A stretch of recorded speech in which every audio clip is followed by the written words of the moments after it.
Good morning and welcome to Unity RGB Spiritual Center Sunday online service. For those who may not be familiar with Unity, Unity is a positive path for spiritual living, and we have a very unique way of interpreting or looking at spirit. We're more spiritual than religious, but we bring in elements of Christianity and Eastern philosophy,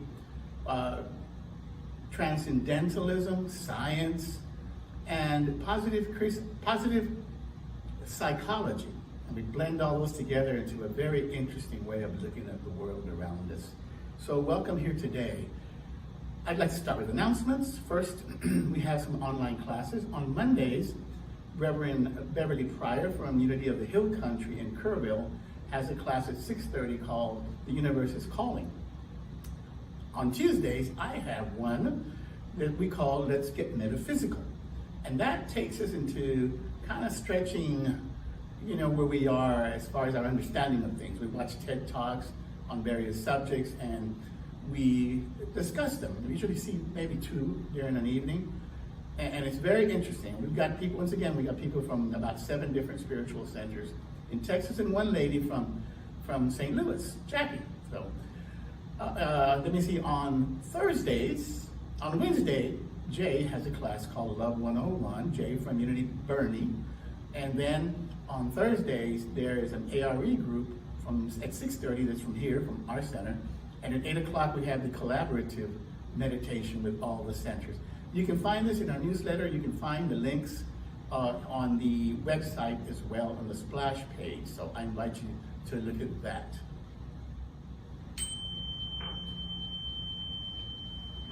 I would like to begin with some healing words. I focus my thoughts on health. When faced with a health challenge, I may be tempted to keep my thinking focused on what might be wrong with my body. But keeping my thoughts and feelings focused on disease keeps my attention focused on illness, not wellness. I can make a choice while caring for my body with proper exercise, rest, and nutrition. I focus my attention on those parts of my body that do feel well. For there I feel gratitude for the healing thoughts that are filling my mind and inspiring me, crowding out all thoughts of illness or dysfunction. As a spiritual being having a human experience, I know that wholeness is my divine nature, and I gratefully welcome my healing. Today, I think health-producing thoughts and speak words of healing into being. We'd like to start with our invocation, which is shared throughout all Unity Centers around the world. There is only one presence and one power active in the universe and in my life, God, the good, omnipotent.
now for Unity RGV affirmation and vision statements. Unity RGV is an expanding center of the Christ light, minded to attract its good and radiate good to others. Centered in God, we express the indwelling Christ.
As we start this time of inner reflection, let's begin by getting comfortable. Remove all objects from your lap. Place your feet on the floor. Sit up comfortably in your chair. Relax the muscles in your face, shoulders, arms, hands and fingers. Feel your hips, legs, feet and toes relax as well. Release any areas of tension you feel in your body. Take a deep, centering breath.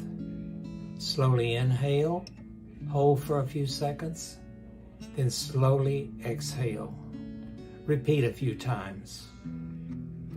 Focus on your inhalation and exhalation as you continue to relax your body.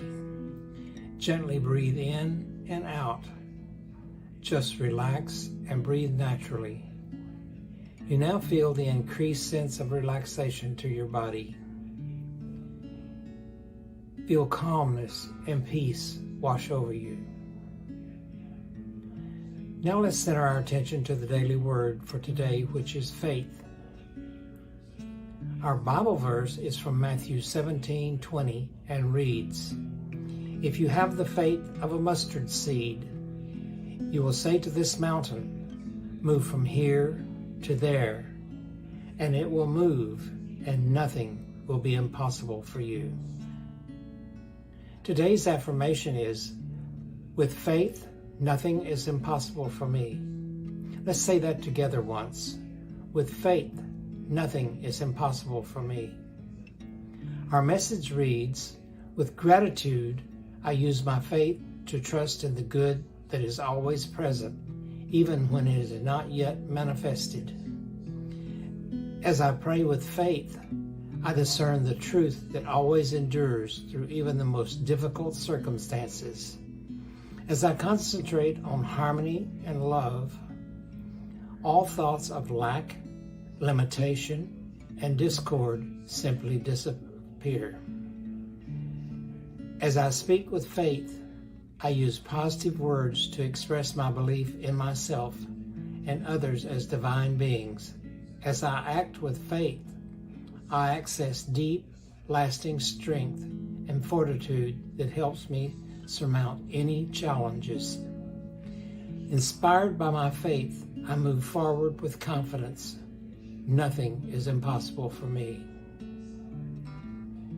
Now let's close our eyes and take these words and this affirmation into the silence.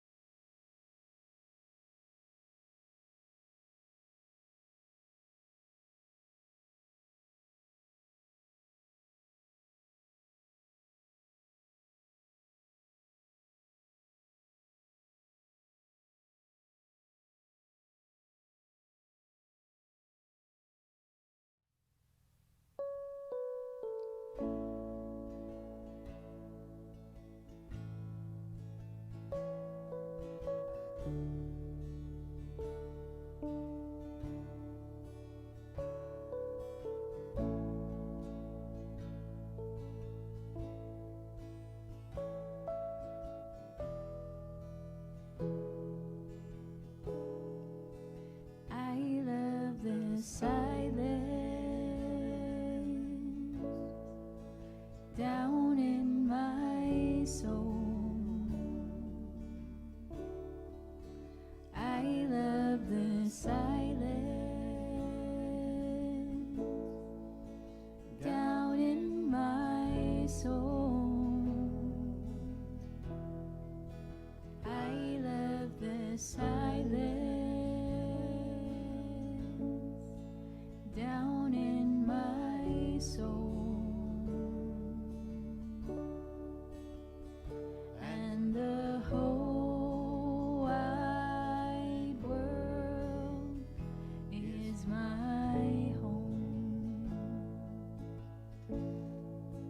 I've got a new day down in my soul. I've got a new day down in my soul. I've got a new day down in my soul,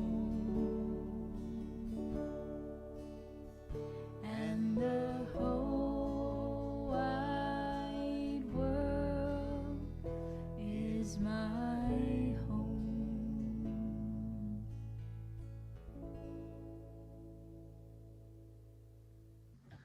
Good morning, everyone. It's Omar here with Muddy Stuff. Of course, you guys see her every weekend. I'm kind of behind the scenes.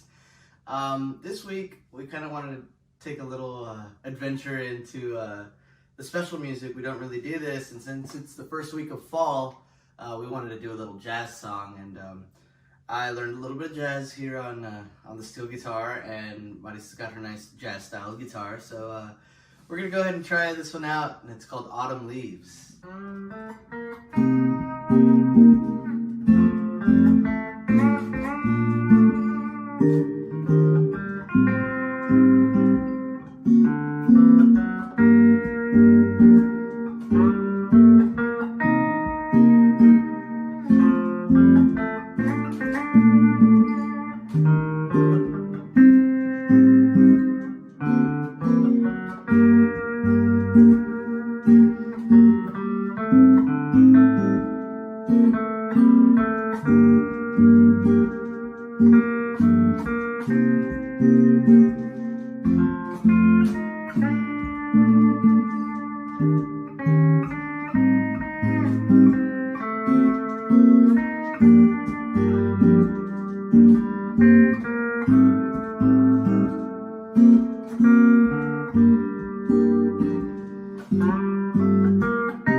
Once again, today's guest speaker is Miss Deborah Cole, licensed Unity teacher.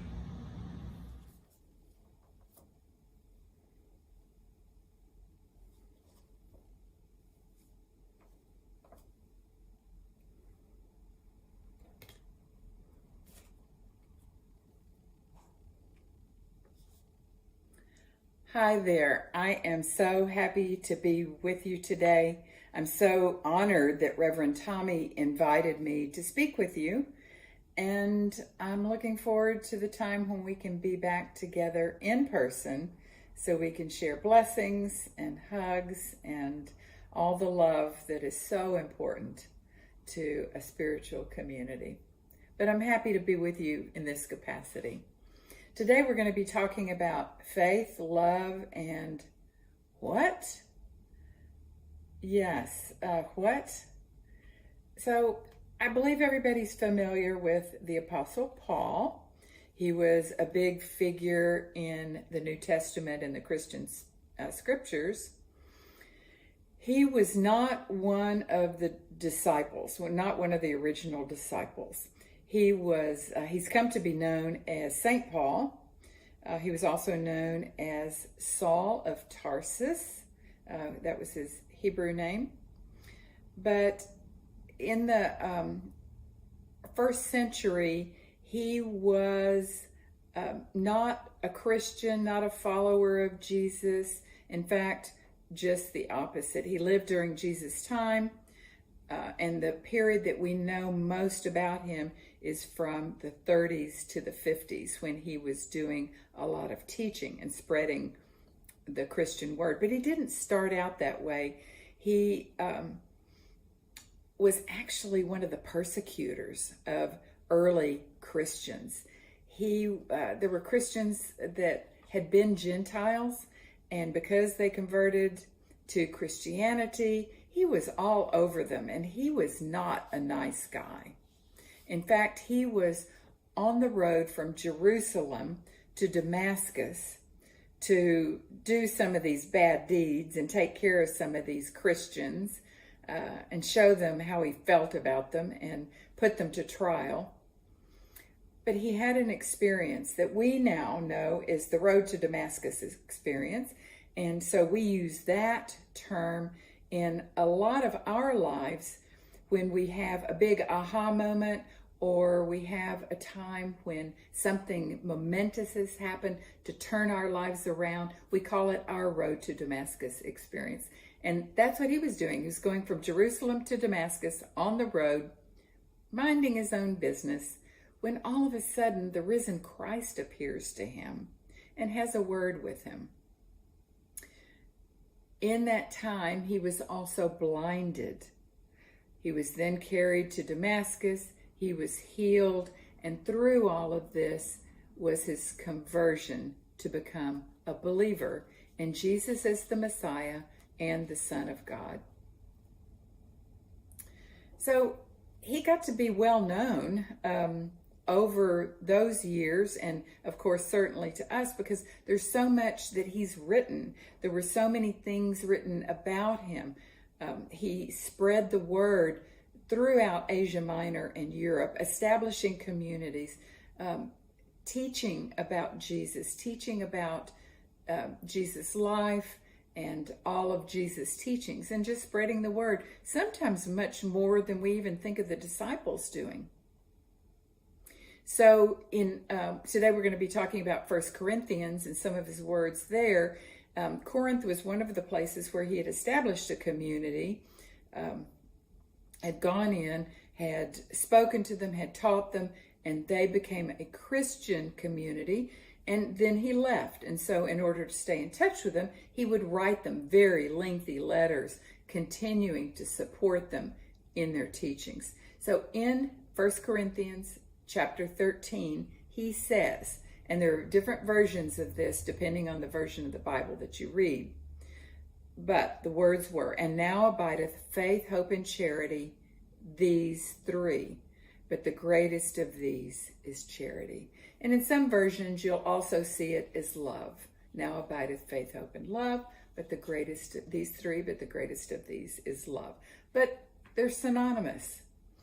we often think of charity as outreach, simply outreach, but in Paul's words, charity equaled love. He'd been describing in this letter the gifts of the Spirit and was admonishing the Corinthians to desire earnestly the greatest gift, which was charity or love. And then he goes on with the most beautiful poem in the book of Corinthians. So even though some versions of the Bible say, now by faith, hope, and love, we're going to talk about it as charity. Charles Fillmore also addresses this in his writings and his speaking, and he says that love is the greater of these three. It's greater than faith or hope because full expression of love includes faith and hope.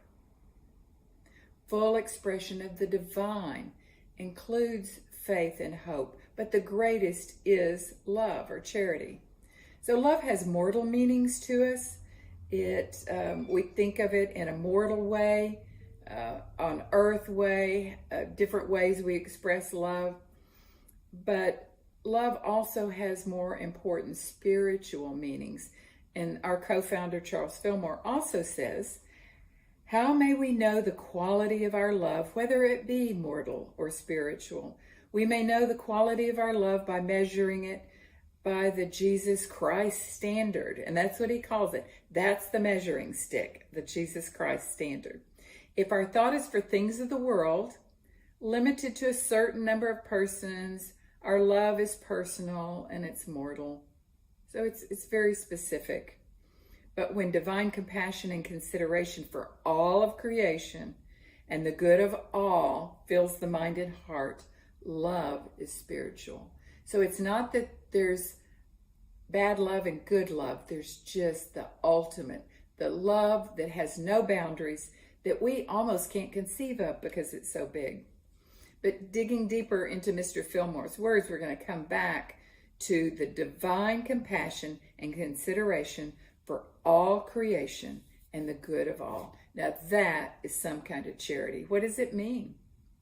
Well, there's a professor of theology and religion, world-renowned Henry Chadwick, who wrote a book called The Penguin History of the Early Church. And he says that the practical application of charity or love was probably the most important single cause of the success of Christianity. Whereas some faith traditions believe that the spread of Christianity had to do with the blood of the apostles, had to do with these disciples being martyred. Mr. Chadwick, Dr. Chadwick, who's considered top in his field in theology based on facts, not just myth, but on facts.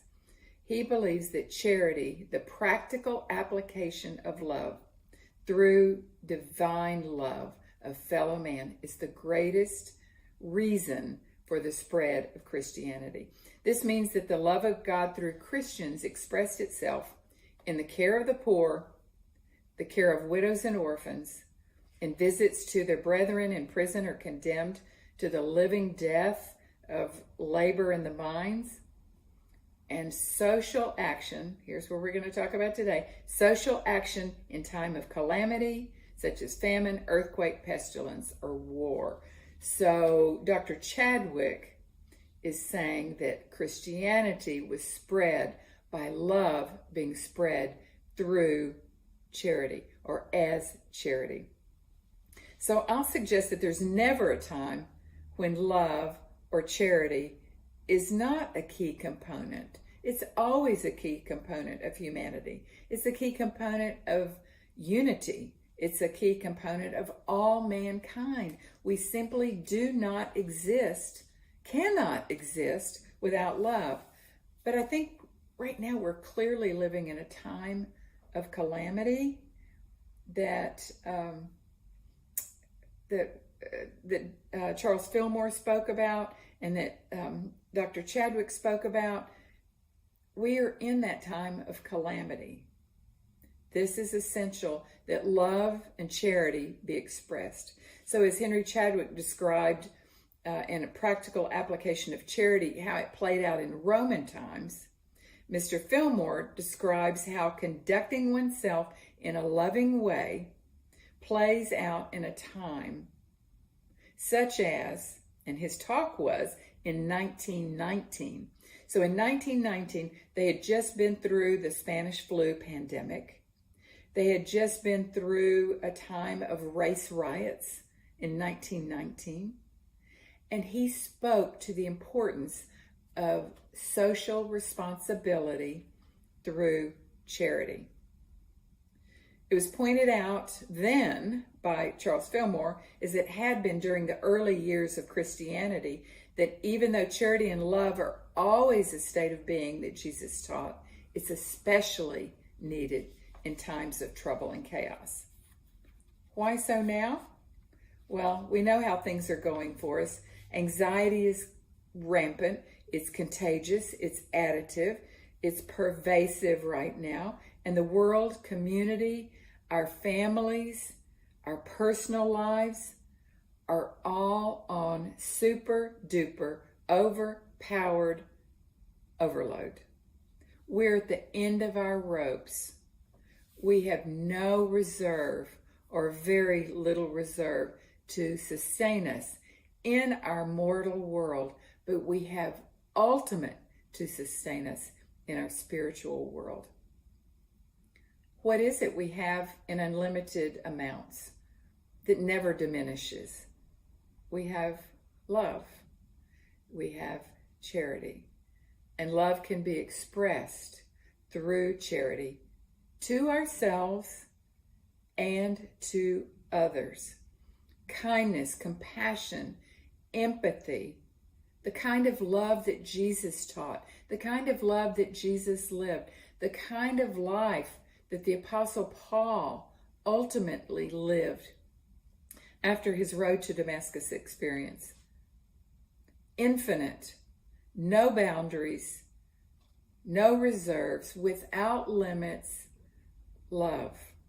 And we can experience and feel that love through acts of kindness and charity, and we can share that love, getting out of ourselves, loving and caring and being charitable and compassionate within ourselves, but then getting outside of ourselves to express love, which is a great salve and a great balm for the soul. Can we have love and patience for a whining child sitting next to us? Can we have love and care for the person not acting like we want them to act? Can we have empathy and love for those that are less fortunate? Can we have empathy and love for those who have different ideas, different ideologies, different beliefs than we have? Can we live in deep and sublime charity and love as people did in those first few centuries, and to the extent that the Christianity became a way of life? Charles Fillmore gave this talk in 1919 on love and social responsibility, and think about it. That was 100 years ago, and very similar times. He likened love and charity in this talk to a tree growing next to the river of life. The tree of love growing next to the river of life, and on this tree are the 12 fruits of love. Charles Fillmore loved the number 12, if you had never noticed. And these 12 fruits of love or charity are patience, love that's within you. You can do all things. It never fails. Kindness, gentleness with others. Generosity, knowing that we have all we need and enough to share. Humility, don't hold ourselves out as higher than others. Courtesy, kind actions between people. Unselfishness, not being possessed by things. Good temper, opposite of anger. Purity, knowing that God is within and within all. Joyousness, looking for and celebrating joy. Unresentfulness, don't resent any condition. Trustfulness, trusting everyone. And lastly, endurance, Love does not fail, never fails, and endures all things. Now, can we believe these things? Can we live the words expressed by the Apostle Paul? Love is charity. Faith, hope, and charity. These three. But the greatest of these is charity, is love, because love is all there is. Can we believe and exemplify the 12 fruits of love or charity, as Charles Fillmore suggested? If we can, not only will we be living our best lives, but we will be spreading what we have, what we know, what we believe to all others through acts of love, which is charity. So thank you again for allowing me to be with you today, and bless you. I love you, and I look forward to being with you again.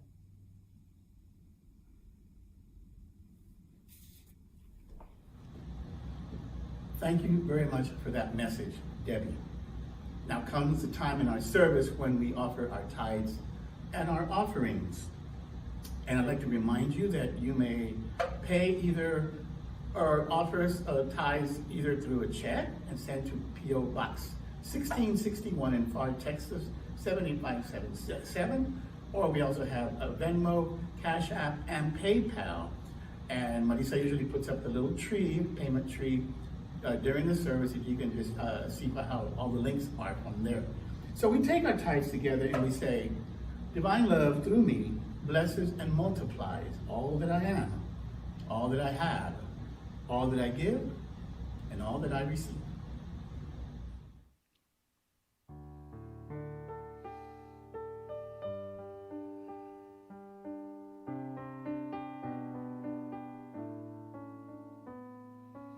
Everything I see,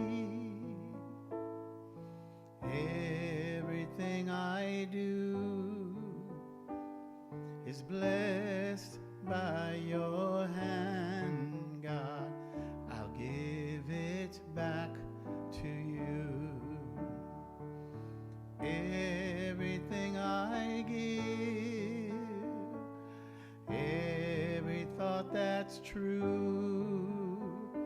is magnified in kind, God.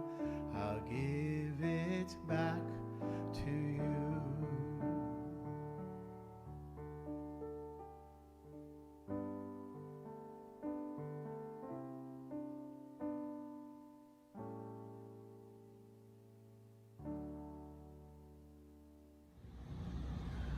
Thank you so much for joining us today, and we invite you back again next week and week after that. Because the way things are looking, I think we're going to be in this mode for a little bit. And if we need a reminder of that, then we had one this week when one of our collaborative centers had a little mini outbreak of sorts, and they gently reminded us that we don't need to get together right now. We really don't. I'd rather be on the safe side. But anyway, thank you so much. We're going to end with our prayer of protection. The light of God surrounds us.